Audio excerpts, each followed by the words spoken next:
Well, hey, everybody, welcome to another episode of the Church Leadership Lab. Our goal is to have conversations that help empower healthy churches, that help empower you as church leaders. And so we are glad to have another one of those today. My name is Scott, and I help host this podcast along with Casey. Hey, Casey, how are you?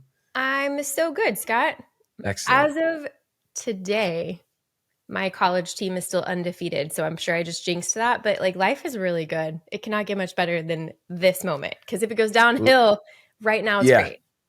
Yeah, lot This to moment. celebrate. Yes, I Lot to know. celebrate. What's your college team? Oh, I feel like anybody that knows me genuinely knows this, but I am an Oklahoma Sooner. I am a Sooner. And we crushed Texas. We barely eked it out this week, and we should have demolished, but we're still undefeated. So I'm a Okay. happy Sooner. All right. Well, we will hope the best for you.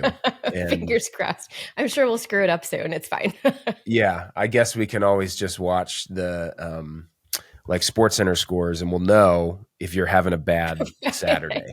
Yeah, exactly. Yeah, awesome. Yep. Well, we are excited today to have a conversation with Chris Vacher. And Chris is a longtime church leader who's worn many different hats throughout his 20 years of ministry, serving in roles from executive pastor, as well as serving in worship, creative arts, multi-site positions, all sorts of ministry roles. He's navigated lots of change related to strategic planning in churches, how to connect kind of a distant future reality to present day plans, priorities. Chris now focuses on helping churches faithfully realize their God-given vision through helping them get organizational clarity, staff team development, coaching senior leaders. He holds a master's degree in leadership from Trinity Western University. He and his wife, Sonia, who just celebrated 20 years of marriage, which is amazing. They live just outside Toronto with their 4 kids. And Chris, we are super excited to have you here on the show. Thanks for being here. So good to be with you. Thanks, Scott. Thanks, Casey. Thanks for including a Canadian in your crew today. That's awesome. Oh man, absolutely. I don't want to speak in total authority. I'd have to go back and look, but it might be the first Canadian guest of the Church Leadership Lab podcast. I'm going to frame that on my wall if that's true. We're going to send it. Yeah, we'll send a picture with the official seal of the first. So no, you're international now. You've just expanded our reach. Yeah. Yes. I love that. I always wonder, certain airports, they say international. It's like they just they barely fly to one country. It's like, hey, we're international now. Tulsa International. Really? We are. Tulsa's. Yeah. Where are we going? Tulsa's we're not going international. Yeah. No, not at all. So, well, Chris, we're going to jump into conversation, all things church leadership, and we're pumped for that. But we do like to ask everyone on this podcast, what's something that doesn't make your public bio that all your friends, all your family would know about you? Well, I'm not a college football guy. College football is big in Canada, but I am a big baseball guy. Okay. And I guess talk a lot about baseball, which is super fun. And the fun times are, doing trips with my kids. I did a 5-day trip with my son when he turned 13 this summer, and we did Hall of Fame, Yankees, Mets, Red Sox back to back. Cool. That's it was very amazing. Cool. But the dark side of that is I'm a Blue Jays fan, and it's not a good time right now for us in You've had better. Toronto baseball world. We've had better. Sure. Dark time. Well, to encourage you, I'm a Cubs fan, so we had 100+ years of things being pretty bad. So we only have 70 terrible years to go. Yeah, even as I said that, I was to encourage you, and I was like, ooh, actually, that may not just be. Just hang in there. Thanks. Good try. Yeah, that trip sounds amazing. I've had some friends who've done some similar things, and I'm sure that was a special time and tons of memories made. It's very cool. Yeah, we love baseball in this house for sure. Which one was your favorite? Well, they're all. I've been to Yankee Stadium before. It was my first time to Fenway. That was unreal, and Citi Field was surprisingly impressive. So. No bad pick in those 3, but Fenway was just, if you're a baseball fan, you have to go to Fenway. It was unreal. Have you been to Wrigley? I have. Okay. Mm-hmm. Yeah. obviously that one's special to me. I just took my daughter's 11, and this year she went to her first Cubs game, and Oh, like it was, I knew this kind of stairs to walk up, so that like her first view was like kind of right behind home plate, like just with the city in the background. Of course, it was like a beautiful day. So yeah, fun times for sure. that's great. Yeah. Well, we are going to jump in talking about leadership, talking Mhm. about church leadership. But I know that some of the problems we've probably experienced, specifically in church leadership in the past, are because of maybe a poor definition of leadership. So let's start there, just kind of with definitions. So, how would Mm. you define leadership? Specifically as we're talking about it in the church context. Yeah, it's a great question because it does get talked about a lot, even if we don't kind of we know intuitively, I guess, what it means, but it is hard to to nail down. I mean, and it's extra tricky in the church where anyone who is a leader is a follower first. So we follow Jesus first, and that's how we get our calling for any kind of leadership or our influence for leadership. But there's sort of a few paradigms. So one is it's like offices for leadership, right? Ephesians 4, God gave apostles, prophets, evangelists, shepherds, and teachers. And so some churches are really framed around that. Those are the leaders. It can get tricky when you're in vocational ministry. So you get hired to be a pastor or a staff member, and now you're a leader. But part of ministry is we also equip people who are volunteers. They're part of the church and they lead. So it's not just office based. It's not just job based. It's not just role based. But really, at the heart of it, I think Christian leadership is about people who follow Jesus well, and that's our primary calling, and then have been given some amount of influence to help equip other people as they follow Jesus to help reach more people, build the church, build the kingdom of God. Yeah. Yeah. And that, I think that equipping piece too is, Yeah. yeah, it's one of those things that I don't know, just for me and sort of what I'm seeing in ministry and even kind of what, what I'm seeing play out in the local church around me is such a huge piece because Mm-hmm. it is easy maybe to look at, okay, this is how kind of organizations do leadership, and there is maybe less a focus on equipping and pouring out, but that's such a crucial piece, especially in the church leadership conversation, is who are Yeah. you raising up, pouring into, developing? Yeah. That's a really good question. Like, if I'm not a leader. Do you have influence over someone? Congrats, you're a leader. Like, you're there. Yeah. Yeah. I think sometimes we think you're a leader once you're given a title or once you're given a job.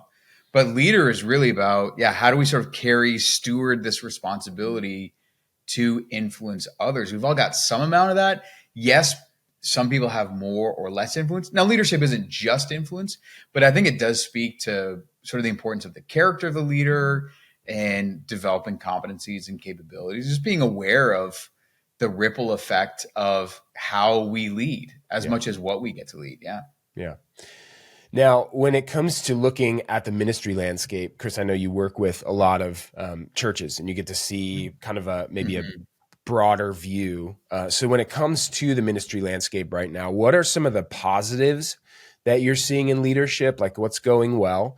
And then part two of that question, what are some of the things that maybe aren't going well or some of the things that Yeah. we need to be working on? So positive, I mentioned character just now, and that's sort of been a thing for me in my ministry career. And maybe we can talk about this at some point, but there's a verse in Psalm 78 where God calls David out of the sheepfold to shepherd Israel with an upright heart and guide them with a skillful hand. Mm. So yes, David has the skills needed to become king. Now he's anointed or called to be king while he's still a shepherd boy, which is interesting. Like the calling isn't all that it takes to be a leader. But God identifies him as someone who has some skills that are required, but also the skills are not enough. He's got this upright heart to shepherd people. And I think there's more conversation happening out of necessity of the character of the leader, not just the skill of the leader or the charisma of the leader or the platform of the leader, that the character of the leader is getting a lot more conversation. I really like that. I would say, although it's difficult, another good thing is we're kind of rethinking that seminary education equals leadership and that Yeah. pastors are prepared to lead by coming out of seminary. Now, I know this is difficult because it does mean a lot of change, But when we're at least willing to admit that parts of the system are a little bit broken, now we can address that and we can look to a better future. So I kind of see it in the half glass full. I think it is a good thing, and technology is opening some opportunities there. I think on the tricky side, on the negative side, there's so many generational differences in leadership. So this is what I did a lot of my grad work, is we have lots of boomer leaders, old Gen X, young boomers, and who are in senior roles.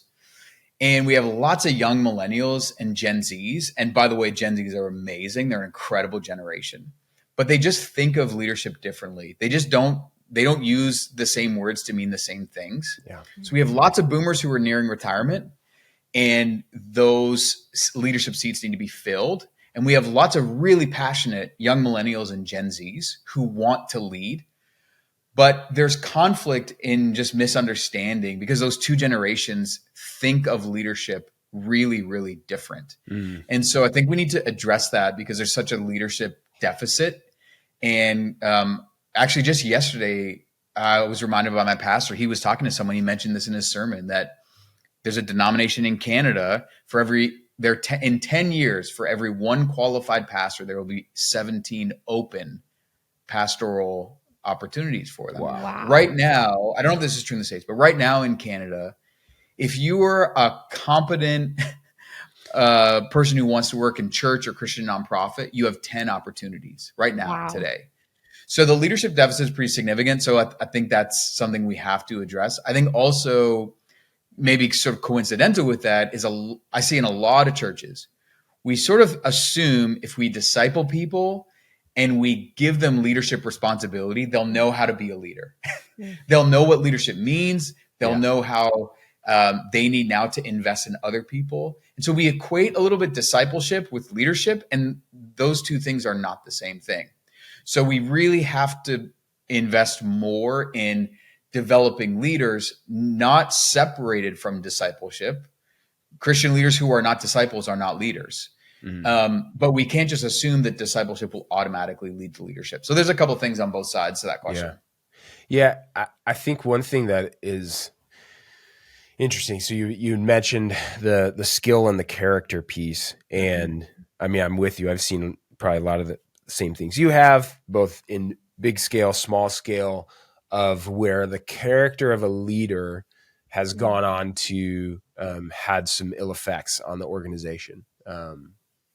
I think what's the challenge is, especially when it comes to equipping and developing and putting people into those leadership positions, is also knowing that sometimes it just takes that time to be able to build the strength of, like, it's like somebody who, the tree in the forest that like grows too tall too fast, and all of a sudden it doesn't have the root system to hold it up, and so the winds come and that tree's gone.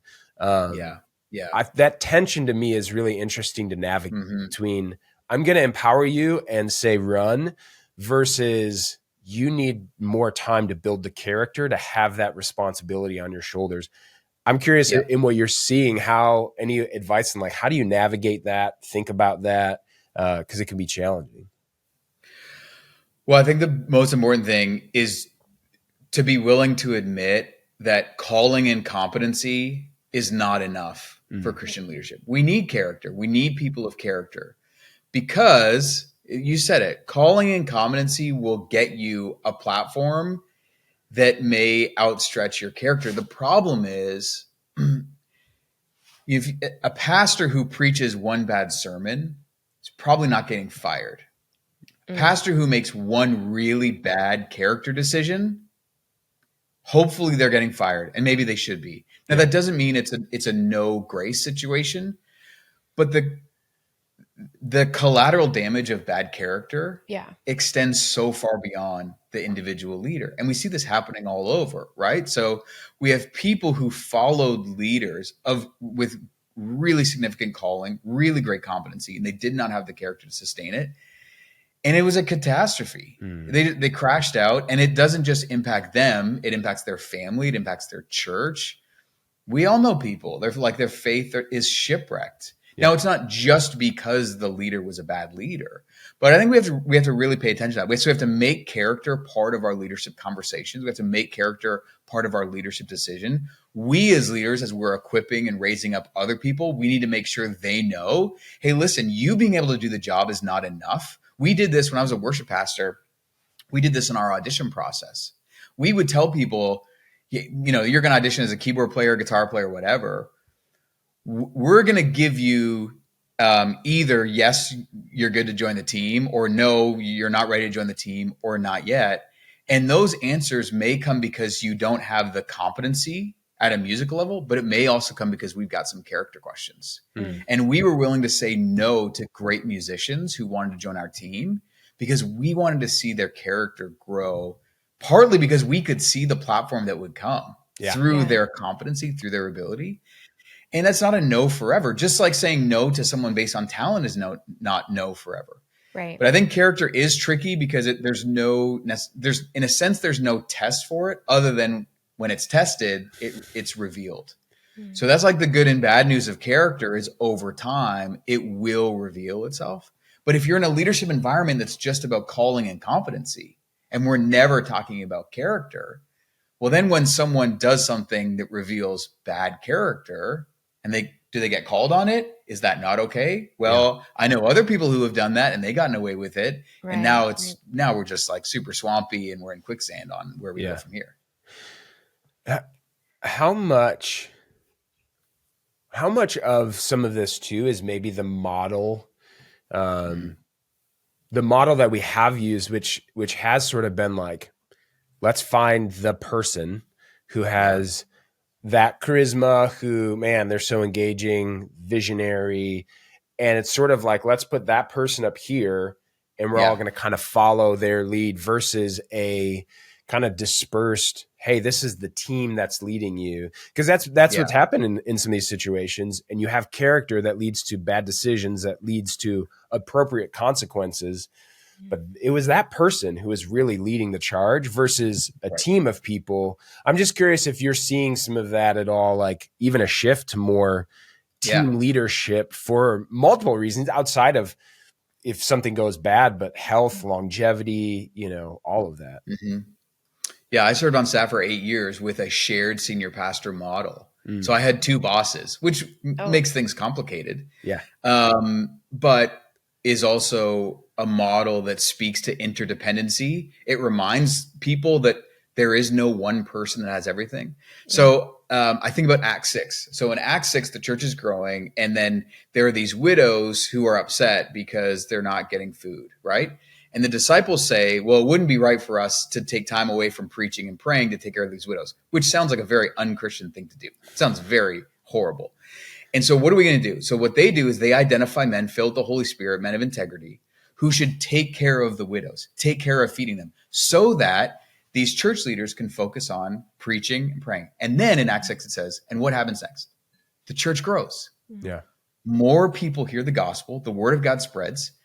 And so ultimately, it's a win. It's a win all around. But what it takes is leaders who are willing to recognize I can't do it all and I shouldn't do it all. And I would say in some of our contexts, we need to give permission that there are no leaders who can do everything. So we see lots of pastors who are great. They're really relational. They're amazing shepherds. They're great teachers. And all of a sudden their church is growing. And now I have to be an organizational leader. Now I need to know how to do performance reviews. Now I need to know how to run fundraising campaigns. And this is too much, but we don't have the money to hire an executive pastor and we can't stop growing. We can't lose momentum. So I'll just start doing it. They're not great at it. The team knows they're not great at it. And so you're juggling a whole bunch of balls and eventually things are going to start to drop. Mm-hmm. The heartbreaking thing to me is at the end of the day, in situations like that, we have pastors who are pulled away from their primary calling, to follow Jesus, right? First, and then to be pastoral relational leaders. Instead, they're getting pulled into some of this organizational leadership that they're not great at. So there's tension in all kinds of directions. So I think there's a bunch of ingredients to it. I don't think it's as easy as saying we shouldn't have a senior pastor who preaches 40 weeks out of a year, because that leads to disaster. I don't think it's as simple as that. I think there's a bunch of factors to it. Yeah. Yeah. And I think though the point you bring up about the skill set is one that is something that you mentioned, like, hey, let's realize that people who graduate seminary may not necessarily have the equipping to now step into a leadership role where there are things like, oh yeah, I'm kind of running, especially at a church maybe 300-400 and below, like you're running HR, you are like, you're doing all sorts of things. And I think that like, I guess the question then is, how do we get a little bit more specific around saying it's okay to not be able to do all of this, and then to then empower a team to say, yeah, actually you're awesome. Like you when you preach, when you stand up and teach, that is your thing. You shouldn't do performance reviews though, and the person who should do them, stepping into preach, maybe not so much. I think that conversation, I think, is so important to have more and more of, to give that freedom,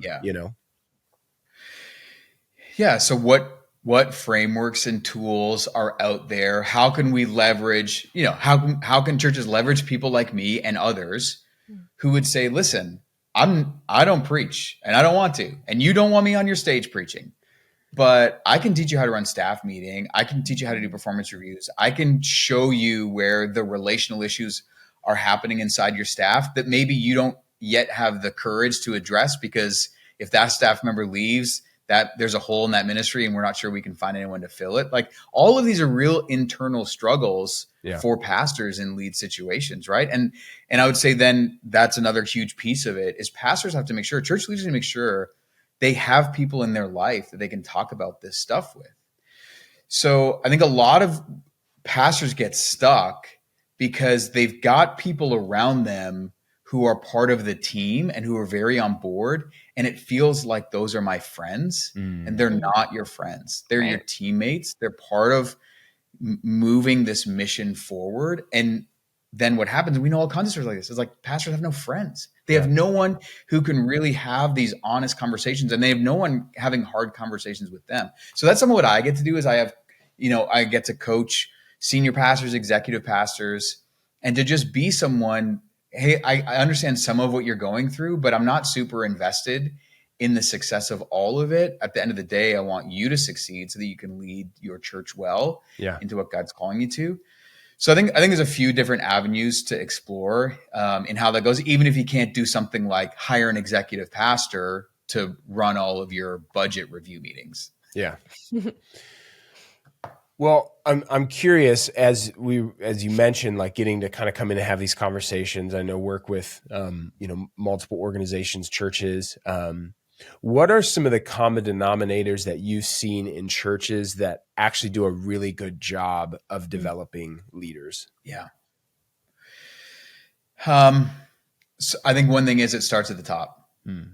I think the senior pastor and the board, whatever the structure is, the church at the very top needs to say, part of our mandate is to invest in the next generation, specifically around developing leaders. If it happens, on one team, on one department, if you've got one person on staff that loves leadership development and goes for it, it will have a certain lifespan, but it'll never sort of infect and invade the whole thing, at least not in time to make any significant decisions. So the senior pastor, the executive team, whatever the structure is, has to have the conviction, we have to do this. If we don't do this, we're actually not fulfilling the calling that God has given us as leaders, because it can't end with us, right? And the second is you have to be okay. The churches that do this well have to be okay with the fact that some people that you invest in will get better. And because they're getting better, they'll go somewhere else. Yeah. Yep. And it's a huge fear for pastors. If we invest in all of our leaders and they all get to the next level, well, I know 8 other churches who are going to call them. Yep. Sometimes that'll happen. But if you create an environment where your staff knows that they're loved, they're empowered, they're equipped, they're resourced, they're held to a real high standard of accountability, why wouldn't you want to be a part of that? You have to do everything that you can as a leader to create an environment that makes it such an incredible experience for people. And at the same time, you have to have a kingdom perspective that says, if that church would be better with my number 2 going there to lead them, that's a kingdom win. The church wins all around, and we'll continue to invest in people. So that's the second one. I think the third one is a mix of formal and informal. So leadership development is not just, hey, let's go for lunch and have a conversation about how you could do things better. That is part of it. But a formal structure, whether it's a coaching pathway or some kind of leadership development institute or maybe an internship program, something formal that people can find their place in. And formal is not enough. You need these informal ones. You need the hallway conversations, especially if you're engaging volunteer leaders, right? You need the time between services on Sunday to just mix. So the informal on its own, it's not enough. You have to have some kind of formal structure. But the formal structure on its own is not enough as well. You got to have some mix of formal and informal. So those are the 3 that I would say I say a lot. And then I'll throw this one as a bonus. I think the ones that do it well get some outside perspective. They get someone like me that comes in to at least help shape it and maybe even run it. And part of what I do is I try to raise up somebody internally who can continue to run it. Because you don't want me forever. You don't want to be tied to me. The goal is to equip someone internally who can take it. So I think when you get some outside perspective to help, it's pretty beneficial. The second thing that you said about sort of that fear of, okay, is everyone going to hire all the people that I've now developed? Are they going to head out and be gone? And what? I wonder how much of that is fueled by we're trying to build this thing, and so that hinders sort of like this thing that we're trying to build versus sort of like settling into this is the process. Like this is what the work is what it is. Like doing that development, that's the whole thing that we're trying to do, and the results kind of take care of themselves. Because I feel like when you focus more on that, then it's like you just kind of get to keep doing that. And yeah, you've raised somebody up and they've really stepped into kind of how you've developed them, and now they're gone. But it's like you get to keep doing the work still, and it's not necessarily has to be seen as a loss per se. I think lots of churches just think of growth as this inevitable, infinite thing. Like if we're growing, that's good, and we're just going to keep growing. One of the things that we did at Sanctus in our time is we knew we were called to be a multi-site church. And so we asked God how many sites he wanted us to have. And he told us. And we spent 5 years working on that. And we opened the number of sites that we believed God was calling us to open. And then we stopped. And we asked him again, how many sites do you want? And so it wasn't this infinite, inevitable growth forever. Yeah. And I do this with churches, even as we're working through visioning and strategic planning. I work with a church and their vision is to be a multi-site church reaching thousands of people. And so I said, well, how many thousands? Forever? Because you will just push people as a leader. You'll just push them beyond. Yeah. If you just think, well, we should be a church of 100,000 in this city of 500,000. Yeah. So when I work with church, we pray. So that church that I mentioned, we prayed how many thousands and how many sites. And we're now working towards a plan based on what we believe God told us is sort of the next run in this. So I get sort of the push and the pressure to do it. But there are ways that we can do this as Christian leaders. Like this is the uniqueness of Christian leadership. It's not in our own strength. It's not about, me being the strong man in front of everyone, convincing them. It's about we're sheep before we're shepherds. We follow Jesus first. And as leaders, our effectiveness comes from that. So that even gets into some of this leadership development stuff and sort of bigger picture organizational work. Yeah. Really good. That's super good. One of the things, Chris, I'd love if you could share, because I'm sure there's some who are listening to this conversation. They're like, man, I think especially having that outside perspective and somebody to come in and to see what honestly you sometimes can't see when you're in the midst of it can be so helpful. So how can churches kind of connect with you and maybe learn learn a little bit from what you're doing, but also maybe start to have those conversations to potentially, be able to work with you, get that outside perspective. Yeah. Best spot to go is chrisvacher.com. And I mean, it's bare bones. Since launching 2 years ago, my calendar's been very full. So building a website that brags about all the things that I do is not high on the priority list. But chrisvacher.com, there's a contact thing, talk about it. You read it as part of my bio, but what I do is I help churches faithfully realize their God-given vision. So there is no 12-step Chris Vacher program to fix your church.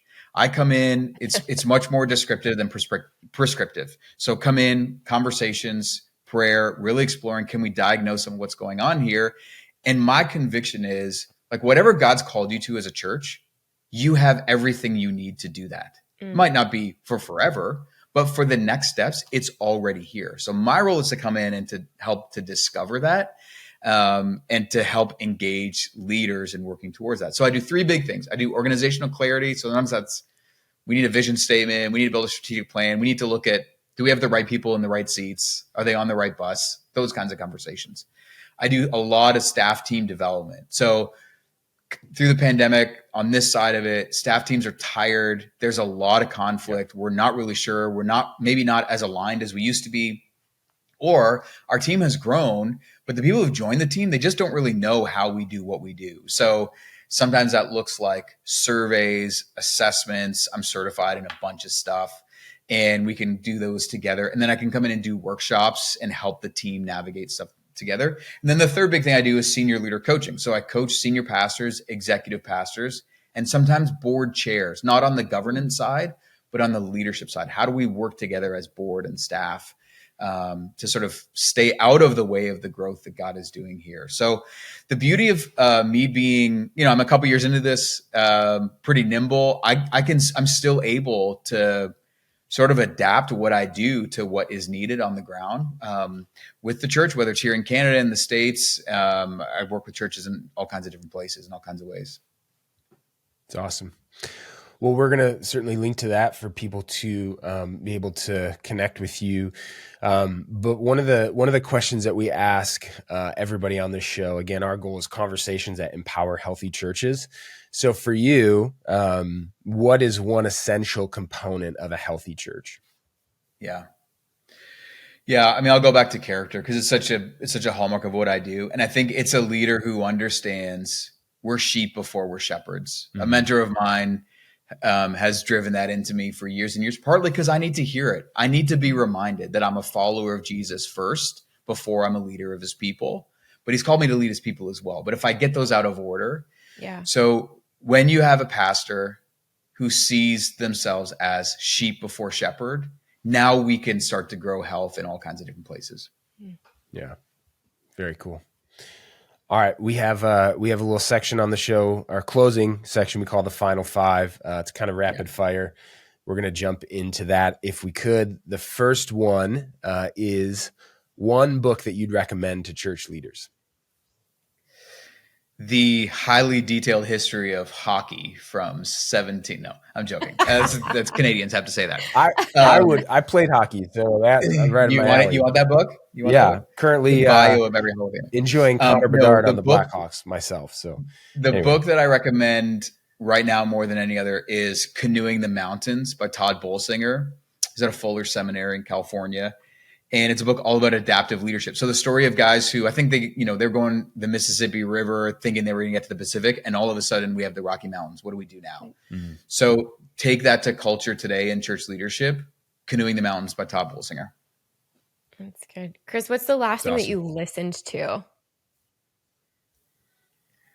Well, Casey, you're probably not surprised to hear this. The Nate Land podcast is like the number one thing on our Spotify. We love Nate Bargatze. We love listening to Nate Land podcast in our family. Super fun. That's perfect. Love it.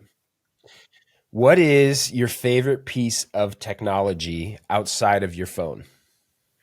Oh, you didn't put that. You said, what's your favorite piece of technology? And I thought of it. I was like, it's my phone. It is my phone. And because I really did think of it. And I said, what's the thing that I use? So if it's not my phone, favorite piece of technology is, I would say my iPad, because I love writing by hand. But when I'm in meetings and I'm with clients, I don't want to have a huge book. So I take my iPad, I use GoodNotes, and it just connects my brain to what I'm writing. So if I can't say iPhone, I'll say iPad. Okay. We'll allow it. It's not the phone. I agree. We have to say that one because it is the most of the time everyone's like, yeah, the phone, some remarkable piece of technology. Yeah. So we have to give that little caveat.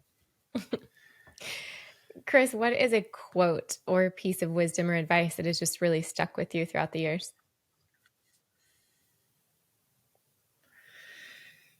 The sheep before shepherd personally would be impactful, but I think Psalm 78:72 is sort of a verse that is on my heart as a leader. And if anything, it's what I want to be. So the legacy of my leadership. God calls David out of the sheepfold to shepherd Israel with an upright heart and guide them with a skillful hand.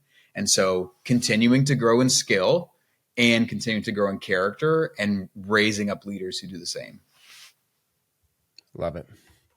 All right, last one. What is one thing that you'd like to communicate to our audience of church leaders? Yeah. I know so many church leaders who need to hear someone say, I know it's hard and I know it's worth it.